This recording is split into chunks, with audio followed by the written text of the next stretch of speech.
एक बार मेरे पास एक सज्जन आए, जान पहचान के थे, अच्छे दोस्त थे, बड़े खुश थे जी, मेरा बिजनेस बहुत अच्छा चल रहा है। नया नया बिजनेस शुरू किया था उन्होंने लेडीज सूट्स का, तो वो बनाते थे, एम्ब्रॉयडरी कराते थे और बड़े खुश थे कि मेरे बिजनेस में 300 गुना प्रॉफिट है।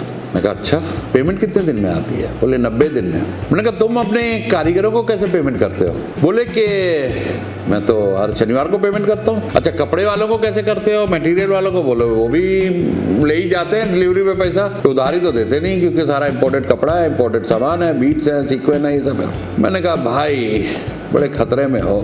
बोले मेरी सेल्स दुगनी हो गई, प्रॉफिट दुगना हो गया। पिछले साल मैंने 5 करोड़ किया था, इस साल 10 करोड़ किया।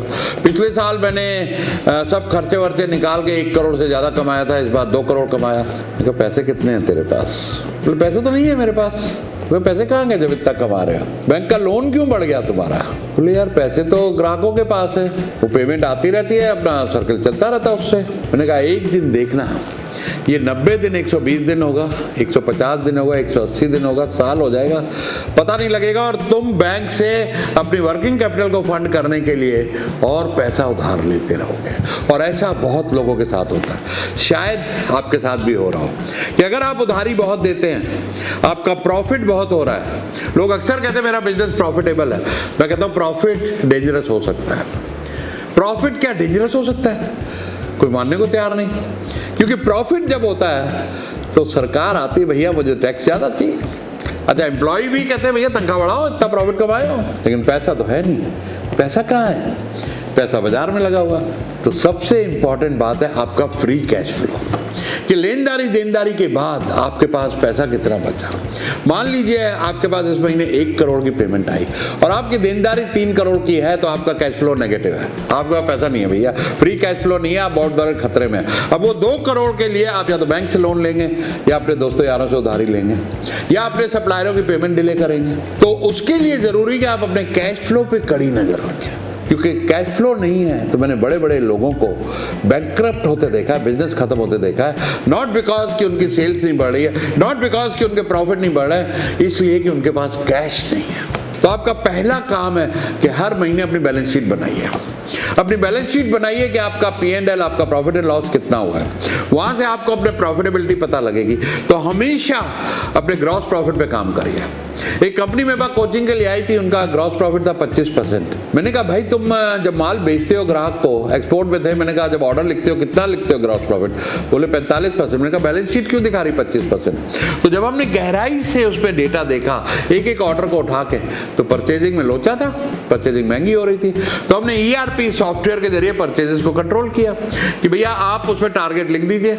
मान लीजिए आपने ये आइटम दिखाई है कि 20 रुपए की खरीदनी है, तो उसमें 19 रुपए का टारगेट डाल दीजिए। आपके स्टोर वाले खरीद ही नहीं पाएंगे, ऑर्डर ही नहीं रिलीज कर पाएंगे जब तक आपके टारगेट पे नहीं होगा। तो टारगेट भी 5-10% हमने कम दिए जो वो कॉस्टिंग में रखते थे, और उसके बाद हमने नेट प्रॉफिट पे काम करना शुरू किया। लेकिन ग्रॉस प्रॉफिट देखिए क्या हुआ, ग्रॉस प्रॉफिट 25% से बढ़ के 55% हो गया। वो रखते थे 45% अपने हिसाब किताब में जब ऑर्डर लिखते थे, लेकिन अब हो गया 55%। तो जब ग्रॉस बढ़ेगा तो नेट भी बढ़ ही जाएगा। लेकिन नेट पे भी हमने काम किया, हमने एक एक खर्चा देखा, जहाँ 2 आदमी चाहिए वहाँ 4 आदमी रखे हुए थे। भाई ये क्या हो रहा है भाई? वो बोले वो तो ड्राइवर आया था, पिताजी को रिक्वेस्ट की कि ये हमारे गांव से आया है, इसको काम पे रख लीजिए। मैं कोई बात नहीं, पिताजी ने रखाया है, लेकिन अगर ये आदमी काम का है? बोले नहीं है सर, बिल्कुल काम नहीं करता, डिपार्टमेंट हेड कंप्लेंट कर रहे थे, लेकिन सर ने रखाया तो हम रख के बैठे। मैं कहा भैया 20,000 का आदमी है, तो आप हिसाब लगाओ कि 2,40,000 आपका चला गया। और ऐसे ऐसे करके अगर आपकी फैक्ट्री में 30-40 आदमी ऐसे हैं, तो आपका तो लाखों करोड़ों रुपया ये जा रहा है। वो खर्चे कम कराए। कुछ सॉफ्टवेयर वो इतने महंगे महंगे यूज कर रहे थे, जिनकी हजारों लाखों रुपए वो सब्सक्रिप्शन दे रहे थे, वो बंद करा के थोड़े सस्ते सॉफ्टवेयर यूज कराए। तो ऐसे ऐसे करके हमने खर्चे पे कंट्रोल किया, तो उससे नेट प्रॉफिट बढ़ गया। तब ग्रॉस प्रॉफिट हो गया भाई साहब 55%, नेट प्रॉफिट हो गया 15%। अब हमने काम किया कि सेल्स भी बढ़ानी चाहिए, तो सेल्स थी उनकी 30 करोड़। तो मैंने उस पर काम किया कि भैया कैसे मार्केटिंग बढ़ाओ, कैसे 2-4 सेल्स में और लगो, और कुछ स्ट्रैटेजीज उनको दी कि सेल्स हो गई उनकी 54 करोड़। तो 54 करोड़ पे 15% प्रॉफिट माना, 7.5 करोड़ का नेट प्रॉफिट हो गया। अब आता है कि कैश फ्लो नहीं था, कि भाई नेगेटिव क्यों है, हमेशा बैंक से लोन लेना पड़ता था तनख्वाहें और वेंडर्स को देने के लिए। तो मैंने कहा तुम उधारी कितने दिन की दे रहे हो ग्राहकों को? बोले 90 दिन। मैं कहा लाओ जरा कागज, एक्सपोर्ट मैनेजर बुला, मैं सारे कागज लाओ। तो अगर मान लो उनको जनवरी में ऑर्डर मिला तो रॉ मटेरियल तो खरीदारी शुरू हो गई जनवरी से, अब वो सैंपल अप्रूवल के दे रहे हैं, तो कभी कभी उनको 60 दिन 90 दिन अप्रूवल में लग जाते थे। तो भैया 60 दिन तो वो निकल गए, मान लो 60 दिन पकड़े, तो मटेरियल का तो बिल चल रहा है ना 60 दिन का वेंडर का, फिर आपको 60 से 90 दिन माल बनाने में चाहिए, तो कितने महीने, 4 महीने 5 महीने इसमें निकल गए। फिर आपका माल यहाँ से कंटेनर बॉम्बे गया, लोड हुआ, 1 महीना 15 दिन उसमें भी लगे, कस्टम क्लियरिंग हुआ, आपके पास बिल ऑफ लेडिंग आया, जैसे BL कहते हैं एक्सपोर्ट की भाषा में, वो BL आपने बैंक को दिया, वो गया डॉक्यूमेंट बाहर के बैंक में, उसने एक्सेप्ट किया 90 दिन, तो आपके 5-6 महीने तो पहले लग गए। उसके बाद 3 महीने आपको सुन के शौक लगेगा कि जिसको वो 90 दिन समझ रहे थे वो 9 महीने की साइकिल थी। इसको बोलते हैं CC, cash conversion cycle, CCC, CCC। कि आप अपने बिजनेस में देखिएगा आपका कैश कन्वर्जन साइकिल कितना है। रॉ मटेरियल खरीदने से लेके जब पैसा वो आपके पास प्रॉफिट के साथ वापस आता है, उसको बहुत ध्यान से देखिएगा। बड़े बड़े बिजनेसमैन इसमें मार खा जाते हैं, और ये दुनिया की बड़ी बड़ी यूनिवर्सिटी में आप 1.5 करोड़ रुपया खर्चेंगे, MBA करेंगे, अमेरिका जाएंगे, ऑस्ट्रेलिया जाएंगे, वहाँ कोई नहीं बताएगा ये। तो आप अपनी कैश कन्वर्जन साइकिल को ध्यान में रखिएगा। तो ये तो हो गई अपने ग्रॉस प्रॉफिट, नेट प्रॉफिट और अपने कैश फ्लो को दिया। मैंने सारी उधारी बंद करा दी, मैंने कहा एडवांस मांग लो 30%, या लेटर ऑफ क्रेडिट ले लो 90 दिन की, ताकि आप बैंक से डिस्काउंट कर लो, ब्याज जो लगता है वो अपना कॉस्टिंग में जोड़ देना। ये सॉल्व हो गया। अब बचा इन्वेंट्री।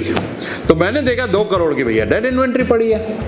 मैं कहा ये कैसे यार, स्टोर में गया तो मिट्टी जड़ी हुई है, इन्वेंट्री का कोई हिसाब नहीं। कुछ आइटम मैंने मंगाई, मैंने कहा सारी लाओ और शोरूम में रखो, एक एक जो भी रॉ मटेरियल की चीज़ पड़ी थी उसका मैंने सैंपल मंगाया और उसको लिखा कि ये कितने पीस पड़े हैं, किस भाव पे खरीदे गए थे, वो सारा मैंने वहाँ पे ऑफिस में रखवा दिया। और सब उनके टीम को बुलाया, जो भी मर्चेंडाइजर थे एक्सपोर्ट में, मैंने कहा सब बायर्स को ऑफर भेजो कि हमारे पास स्टॉक में हम सस्ता भी देंगे और आपको 30 दिन 15 दिन में डिलीवरी भी दे देंगे। लो जी, अगले 3 महीने के अंदर 2 करोड़ की इन्वेंट्री खत्म हो गई। तो डेड इन्वेंट्री को कैश किया, वो भी कैश में आ गया। अब बचा हमारा प्राइस। तो लास्ट कंपोनेंट आपको काम करना है प्राइस। अगर आप 1% प्राइस बढ़ाते हैं, ध्यान से सुनिएगा, आप 1% प्राइस बढ़ाते हैं, आपका 10% प्रॉफिट बढ़ता है। और प्राइस पे हमने ध्यान करना शुरू किया, 1% करके धीरे धीरे प्राइस बढ़ाया। वो कंपनी इतनी प्रॉफिटेबल हो गई कि वो मुझे आज तक दुआएं देते हैं। तो ये बहुत बड़ा एक लेसन था दोस्तों। फिर से मैं कह रहा हूँ, किसी यूनिवर्सिटी में, किसी कॉलेज में, किसी MBA में आपने सीखा नहीं होगा ये। तो अगर आप इसको ठीक से अपने बिजनेस में इम्प्लीमेंट करेंगे, आपका करोड़ों का फ़ायदा होगा। और लोगों के साथ वीडियो शेयर करेंगे, बहुत सारे SMEs आपके दोस्त होंगे, एसोसिएट होंगे, उनको बहुत फ़ायदा होने वाला है इस वीडियो से। और सब्सक्राइब कीजिएगा चैनल, बेल आइकॉन दबाइएगा, अभी तक नहीं दबाया, क्योंकि ऐसे बहुत से वीडियो लाइन अप हैं। हफ्ते में 3 तो वीडियो मिलेंगे और 7 शॉर्ट्स मिलेंगे, और हर एक वीडियो मेरे तजुर्बे से, मेरे नॉलेज से भरा हुआ होगा। आप समझ रहे हैं मैं क्या कह रहा हूँ?